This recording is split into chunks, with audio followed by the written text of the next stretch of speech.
Now, Louvre Esports, we know that they prioritize this Kaja so often. Like, the moment they have an opportunity to pick it up, they will grab it, and they will hurt you with it. They won't let you walk up even an inch out of position. Yep. So, going onto the side here, Blue Nox Harif going to be banned out, so no problems whatsoever. Still the same sort of waves of bans. I think they want to ban out the Kaja here on the side of Diversity Helheim. Definitely. But what is Louvre going to start banning out against Diversity Helheim? Turretzla. I mean, Cho would be a better sort of pick. More versatile, because if you're a red side and you do first pick the Cho, you don't know whether is he going to be the tank, is he going to be the fighter? Like, how does that... you don't get a good read on the draft. Yeah. Coming into this side, Diversity Helheim, they have to ban a Kaja, right? Oh yeah, for sure. Kaja, unless they're Grok. like, you know... It's either you ban a Kaja or you ban a Grok. Or you don't ban either. I would better carry more than a Claude here. Really? Carry over Claude? I would say, oh, then you can pick it up for yourself. That is true. That's a good opportunity, but we'll see how Diversity Helheim wants to play. Ooh. They want a better Grok, so no Groks available, but you know what? I can see the future. It's going to be a Kaja pick. Let's see, Fortune Teller's cookie is correct. Cracked it open, and Kaja is the first pick coming in from Louvre Esports. Diversity Helheim. Okay. The question that I'm going to ask right there, is it going to be a Turretzla first rotation? We've seen it super often. I feel like it's going to happen, but I also don't know too much about how Diversity Helheim prioritizes Turretzla over the rest. I mean, it could be a Claude. Could be a Claude in a tank of some sort. What do you think here? I mean, it could be Claude Turretzla. Claude Turretzla? Hayabusa Turretzla is something that they can go for. Nah, I think Hayabusa needs to be picked towards either the second rotation or lower down. But again, I think they're taking your word of advice that Diversity Helheim might be looking to pick it up one more time. Wow. They're gonna run it back, play the same composition maybe. Oh, looks like 0 seconds. Yup. That is insane. Kimi gets locked in by Paragon Deviant on that Dicky as well. To be honest, like I said, they didn't play bad. The execution was just a little bit iffy. If they just picked off a couple of members here and there, they could have won that game. Now, Louvre, big question. Oh, well, isn't really a big question. You can see it in their faces like, yeah, we got this, Turretzla. We got this, boys. Yeah, coming true. Let's see. Oh, and Hayabusa? Yep. Turretzla. What a sweaty comp. Looking at this, I'm already like, ugh. Ugh, so much damage. Oh my god. What? Picking up what hero? This is... Are we expecting to see a lot of blood? 100%. But this is really good because Selena's early game is just going to help the Diversity Helheim accelerate this part, because the problem in that early stage is that they had no real potential to go and engage. If with the Abyssal Arrow, they're going to be able to find a lot more openings. Absolutely. I think if Diversity Helheim wants to kind of round out their composition, well, I mean, for Louvre Esports, it's pretty clear what they want to pick up. It's best if they pick up that Lolita to block out so many projectiles coming in from Diversity Helheim. So that would be a pretty smart idea, but also getting rid of the Thamos, genius, absolutely genius. They don't want him to get ahead. They don't want him to jump into that backline and just sustain through all the damage once he has that Bloodlust Axe. So I can appreciate this from Louvre Esports. Yeah, and also, you know, Thamos a good counter to the Turretzla, can actually keep him in lane. So just gonna, you know, ban that out. There's still a lot of fighters out there for him to choose from and see what they want to go for. I think Diversity Helheim, they could put, you know, the Selena into that support position if they wanted to, and pick up the Esmeralda so they can deal with. They can, you know, pretty much deal with the Turretzla with no issues whatsoever. She doesn't have the best wave clear, but at least she won't die. At least we know the Gushin does get picked off for now. Lolita, if I haven't learned anything, if there's anything I learned from IDNS, Lolita looked pretty good in their composition. It looks super similar as well. Going into this, what do you think? You still think a Lolita? I think a Minotaur would be a little bit better. I think either or, really. Both are really good, because with Lolita, at least the Numenon Blast kind of deters Lure from engaging, because that's a huge disengage tool. And even Akai, they kind of fill the same roles. However, both have their pros and cons. Akai, you engage on us, all right. Hurricane Dance kind of push you away, that's fine. If you have the Numenon Blast, you can use it as a way to completely cut off the turret area. Yep. So, pretty smart either way, but Louvre Esports is going to be locking in, well, not locking in, hovering over that Minotaur. Kagura. Kagura? Oh boy. Called it. Oh boy. Wombo combo, hold to your horses. This is going to be a team fight for days. I mean, it's a 4-in-1 comp for sure. Diversity Helheim I feel like they have to punish the Hayabusa lane. Like, they don't have a choice. Because if they stick together to basically siege down these turrets, if Hayabusa is on his lonesome, gets ahead, and starts cutting down their turrets, it just means all their effort was basically null and void. Let's see what they want to go for in this scenario. Personally, I would like something new. This is your chance. What fighter do you want to use?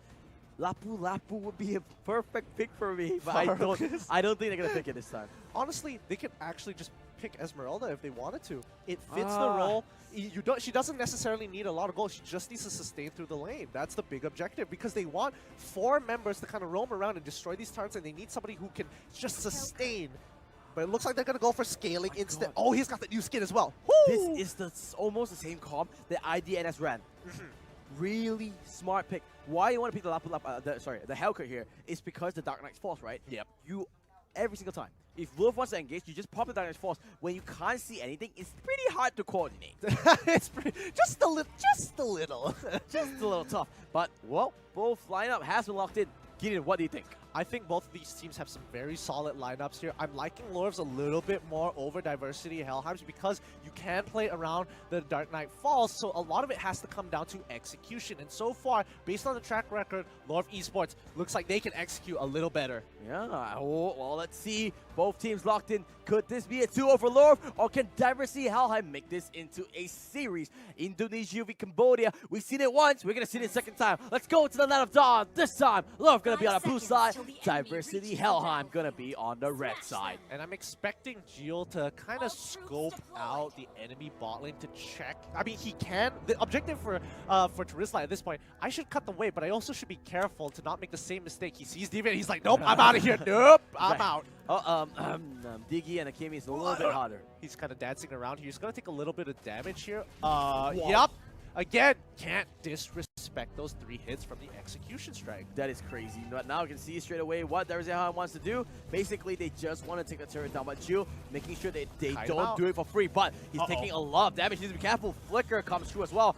Paragon gonna start hitting onto that turret. His life total is super, super important, but right now Deviant is just not gonna let him play the game. Level 1 is not where it's at. Yep, this time, a much better start for Diversity Helheim, but Arrow lands on the Kanja. Hey, first blood. That was so unfortunate. He was like, Kanja was like, I'm gonna help out my friend. I'm gonna make sure he has a good laning phase. Instantly gets blown up here, and Diversity Helheim should be able to take this turret. Yep, definitely will be able to. The next wave will come through much quicker compared to game 1. 1 minute in, turret's already down. I think they're just trying to time themselves, like, how quickly can we take these turrets down? They've got a world record going on here. 1 minute, 10 seconds is the record, but the other side of the lane, Louvre just having a time with their lives. Yeah, honestly, I do think Diversity Helheim should be looking to punish top side instead of bottom side this time around. No, that's not good. Hellcat use the Shadow Rush. They could go for the dive if they want to, but it looks like Hellcat's just going to recall for now. Yeah, and I think Kimmy, again, she's still sticking on the bot side. They need to punish this top side. They don't want to let Bad Boy get ahead. Yeah, they need to make sure Hayabusa is keeping check. They do have the lead, the slimmest of lead at the moment, but they don't look like they're going to punish Louvre at the well. It doesn't look like they want to take the major objectives, but so far, 3 seconds until Turtle comes back up. I think that's going to be where priority is at, but level 4 on Watt, this is a little scary here. Oh, Marsha taking a good beating. They need to be careful. You're only level 3 as well. Don't have the Minion Fury active just yet. You can see they're letting Hellcat farm because he just needs the Dark Knight Force to contribute to the fight. Yeah, but Louvre is playing this side lane split push as much as they can to kind of divert Diversity Helheim, by the way, away from these side lanes to make sure they're not playing the game to their plan. Okay, now everyone is level 4 except for the Arkai and Kaja. They have to give this up. Yeah, they have to give this. No, they're gonna push it. They want to get the experience. They need Arkai to be level 4. This is. Oh, wait a minute. Hellcat Dark Knight Force does get popped up. Boom is only level 3. He's just gonna auto attack onto the Minotaur. Gonna back off for now. They're buying a bit of time so that Arkai can at least see level 4. Time Journey available for the Diggy now. They just need one. Oh, this is gonna be big. They're trying the time. You can see, boom, his EXP meter just so slightly off. They're still buying the time. He's level 4, he's level 4. But Kimmy's in a really bad position. Does pop the sprint there, Paragon. Will be the walk away scot-free. But now, Minotaur just annihilates the kid. Selena, Deviant, Time Journey a little bit low. Here it goes. Hurricane Nuts is there. But look at Louvre. Oh, their backline is super low. They need to be careful. Paragon just free hitting up for days. Shield can act. Oh, no. I think Shield already used the penalty zone. Oh, the ultimate there. Oh, Paragon. Paragon gets away scot-free. Looks like nothing much is going to happen But here. all this time, they're pushing onto the top side on the side of Prom. Diversity Helheim, a really big pickup. Wow. I'm really surprised because Diversity Helheim played that absolutely genius. They were basically playing a 4v5 the entire time, didn't lose any of their members, got very close to killing somebody, but got so much pressure off of the top side. Looks like the game plan is still in effect. Yeah, but Bad Boy still getting that farm, and now they're finally going to converge onto this turtle as they know that at least that Hayabusa is on top side. It will be a 4v5 at best, so they're going to just take it and now transition into the mid lane. Yeah, Louvre is a little slow. It looks like Diversity Helheim has some really... Masha. Oh, wait a minute! And the Diggy gets caught out. I know, they get another one. Akai is caught into fruition. Abyssal Arrow gonna land on the Kaja. One penalty, don't land on the two. Time journey will come true. Will be able to go for it. Meanwhile, not sure Hellcut is down for the count. Yeah, Hellcut really can't deal with this Hayabusa as of right now. Bad Boy is just so far ahead. Level 7 to level 6. Not to mention, I'm pretty sure Bad Boy already has his first item as well, so not looking too good. Well, Abyssal Arrow gonna land onto it, but the Retribution from what will secure that Gargoyle. Louvre starting to ramp things up. Yeah, and right now Louvre is playing a great game, and I think Diversity Helheim, they've got some really great fundamentals overall. Like, they know exactly what they want to do for this composition. He knows what he wants to do in this team fight. Hurricane Dance will put him against the wall, but he is behind. Rage Form is active. You're not going to let it rip just yet. Dark Knight Force has timed out as well. You're not going to let it rip just yet? Oh. Technically correct. Technically correct. Oh, Masha though. Oh, no. Judgment will pull the Akai no more. Petrify. 3-man Petrify. This could be it. But he does go down. Time Journey will pull them out. It will be a 1-4 exchange. Meanwhile on the bottom side, Hellcat does go down in the hands of that turret slaw. Can see Lure of their members are super low, but they cannot fight anything. They don't have the CC. These time journeys are just a second off. Just so close to being good, but are so slow. And once again, Hellcat gets knocked out once more. This is not looking like it's going into Diversity Helheim's favor. One more kill going over for Diversity Helheim. Luckily, trying to save it back. They take out Marsha, and Kimmy does buy the Blade of Despair. Yep, they are finally starting to ramp up here. Paragon with that Blade of Despair. That's the first kind of item spike that you want to go for so that you can slowly roll down onto the heroes. Yeah, but honestly, it's not looking... well, actually, I'm looking at the goal. It's not too bad, surprisingly enough. That's 2700 goal. Bad Boy, though, gonna get caught out. He does have the quad shadow. Yours there, you know, just for tag team, just say, don't worry, boy. I'm here to help. Yeah, really well played by Bad Boy there. He walks out of the time reversal just so that he can use the quad shadow later on. Doesn't get yoinked backwards when he uses the quad shadow. If he uses the quad shadow first. It looks like they want to go for a fight here. Dark Knight Force will come true. West the Petrify. Lands the stun. That's good. No minute of fury, but look at her. Everyone just gets dragged up. They never say how high. They're a little bit scared. Hurricane does land on the two. Bad Boy. Penalties on lands onto one. That's the main carry, and he is down. That's a 2-4 exchange. Jill trying to look for a little bit more, but he's gonna back off. Minotaur did go off, but they took the Selena and the Archive together with them. Really nicely done by Geo, going for that backline, making sure those carries don't push forward, because if they did, I think Watt would have been, Watt from Louvre would be a lot more trouble, but Lightning Truncheon is a great pickup coming in from Selena there. He has a lot of damage output, but he has no survivability. And the problem with the Selena is that he wants to use Garrett to into the backline to use that Soul Eater to do more damage, right? But if he does that, hey, Jew is there in the penalty zone.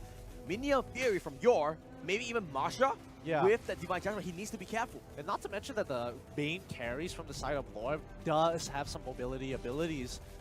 Wait, do they want to go for this? No, they need to be careful. Yor is the front line. Oh, Divine Judgment is there. There goes the Time Journey. Boom. Trying to look for an escape here. Diversity Helheim very split off. But, oh, do they get anything? Bad Boy comes in. Quad Shadow. Shadow kill. They need to split the mins on that. Penalty zone with a dog. They just get two wiped off them. Face off the earth.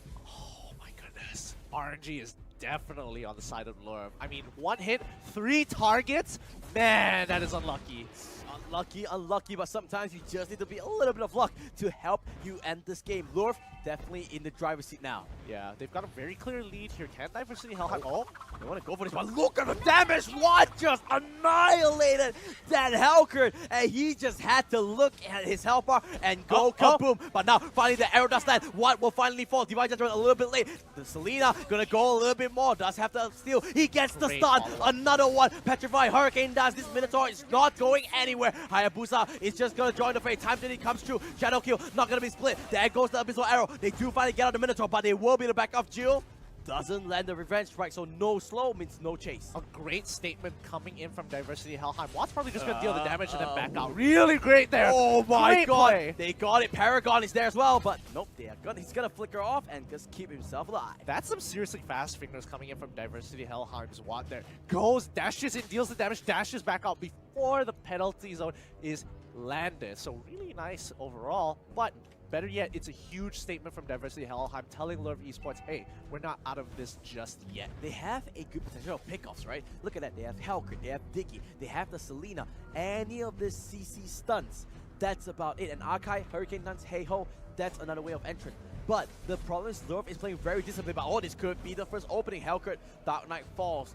Yor is a little bit tanky. They want to kind of be careful. Boom is there. Hurricane Dance, a Minotaur. Is he going to be able to do anything? No, is the answer. They do get the Minotaur out. So no minion free for the next fight. You have to understand that Paragon just put... Oh, wait, hold on. Deviant's in trouble. Deviant's in trouble. Paragon's in trouble. Penalty zone. Gonna pull that Dicky back. Shadow kill. Not lucky this time. Doesn't get the kill. Unfortunate to say the least, but you have to understand that Kimi right now, she just got her Ice Queens won. They're going to have a struggle if they take a full frontal fight because they're going to be so slowed. And that's the problem, right? Taritzla, yes, he has a lot of damage output, but if you manage to land those slows on him, hey, he's not going to be able to chase you. Mobility is the name of the game here as Diversity Helheim look to play their game a little bit more, but kind of struggling to get these turrets faster. But so far, still pretty even though Louvre has a 4,000 goal lead. I still think it's... You know, this game is within a team fight. Anyone that screws up, that's going to be game. Yeah, execution as well. Oh, just going to be difficult. Clock of Destiny is being purchased by the guy, but giving a bit of damage as well as scalability into the game. Still coming out, just going to rotate to the bottom side. They can't defend this. Look at Yor and Jill. They are so far ahead in terms of their items. They're too tanky for them to just burn down. Yeah, but more importantly, as long as Jill doesn't get his damage in, or as well, same thing goes for Minotaur, I think they're going to be A-okay. Yor is basically being the mobile ward, the human ward. This is... Oh, top side. Helkert does use the Dark Knight Force. He wants to go for it. It's nice. He's going to be alive. Looks like Bad Boy... Arrow! Oh, That was incredible coming out from Watt. Now, that means that's a big opening coming true. That is a huge prediction coming in from Diversity Helheim's Watt. Wow! Wow! They want to chase. You can see, boom. 1,000-pounder. Abyssal Arrow, not going to land, but reverse time will pull back Watt on that Kagura. Not finding any openings just yet. Looks like they're going to push mid lane instead. Yep, they're going to keep pushing on, see whether they can pick something off here. I'm surprised that Hayabusa didn't want to commit on killing that Helkert here. I think trading 1-for-1 would have been absolutely fine because, again, they have to understand that Helkert is going to scale later on into this game. Yeah, but same with Hayabusa, right? I mean, true, but Hayabusa is so far ahead that it's like putting Helkert behind is still pretty important. Yeah, that's true. So far, so good, though. Louvre has that lead, looking for that final blow, that final team fight to end things out, and this could be it. Jill into the back line. This could be the flank that he was looking for. There goes the penalty zone. Deviant forces out that Dicky ultimate. Divine Judgment does pull onto Boom. Boom, not enough mana to use that Hurricane Dance. This is a big problem. He dashes, drags him back, and Terrorista will pick up a kill. Minion frame, that's on 2, and this could be a double kill. Make it another one. That's 3 members down. Helkert does get the mid turret, but that is not gonna be enough for Diversity Helheim. That was really huge fire. That Flicker, Meonian Fury, so well done. Catches quite a few members of Diversity Helheim and really just turned the fight into their favor because I thought they could keep kiting it backwards and maybe sacrificing one person for a target. Not too bad in my books, but man, losing 4 for that? Oh, definitely not worth it.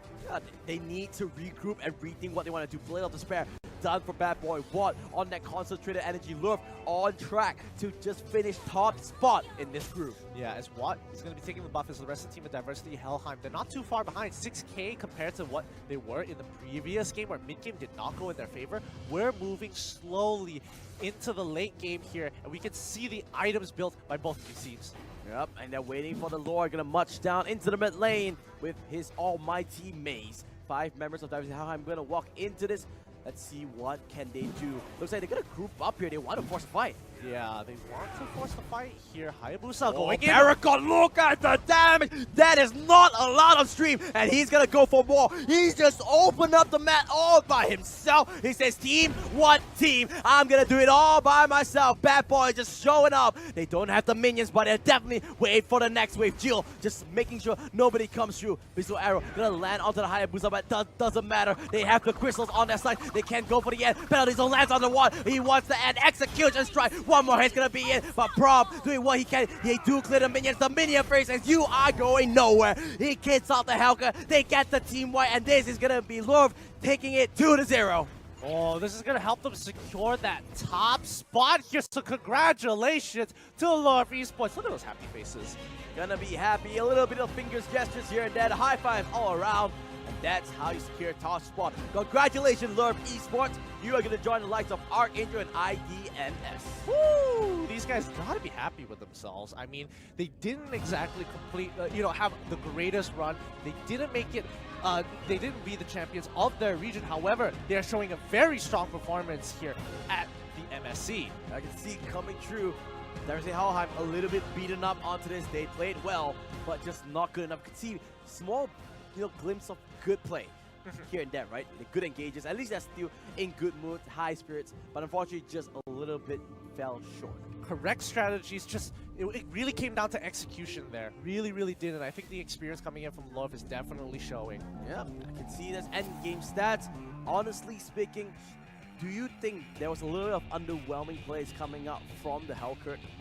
I do think so. He died quite a few times, and I think that really 5% damage. Yeah, he was put so far behind. He was supposed to be this dominant split pusher, but just couldn't deal with bad